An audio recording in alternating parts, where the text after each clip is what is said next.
and the man will not receive except which he worked for. So yesterday is a continuation today. Example, there is a company. And the company owner is very loving to his employees. Yung may isang kumpanya, tapos yung amo ng kumpanya masyado mahal sa yung mga empleyado niya. Tapos, yung mga empleyado niya, loko-loko, gawa masama, away-away, papatayin din sa ibang empleyado.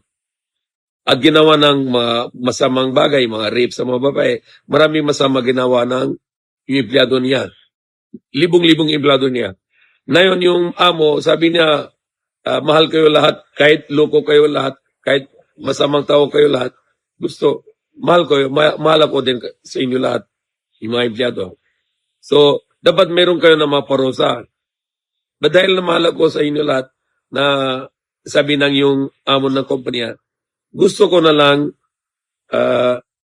papatay na lang yung anak ko para kayo ligtas, para wala kayo parusa. Hindi nang normal.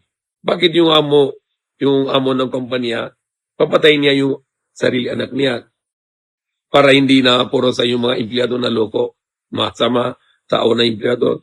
So yan na yung doktrina ng Kristiyano na sabi na Diyos yung mahal sa mga tao. So papatayin niya sarili niya o papatayin niya yung anak niya. So hindi na acceptable sa logical. Bakit ganun? Katulad din yung kung halimbawa si BBM mahal sa mga tao dito sa bansa. Tapos kung sabi ng tao, sabi na BBM, mahal kayo lahat, wala kayo parusa. Kahit ganun gagawin ninyo, walang parusa. Pwede ba? Hindi pwede dahil kung ginawa niya ito ng batas, si BBM, yung presidente, wala na, patay na lahat dahil kailangan may batas. Kung mabuti, may reward. Kung masama, parusa. So hindi pwede sabihin na ligtas lahat ng kasalanan doon kay Jesus. Patay na yon kung ito na batas ng kahit saan bansa, hindi lang sa Pilipinas, kahit anong bansa yung maging batas, lahat ng gawa mabuti at lahat ng gawa masama, pantay. Walang parusa. So yung lahat ng gawa ng mabuti, walang parusa, lahat ng gawa ng masama, walang parusa, hindi pantay. Injustice.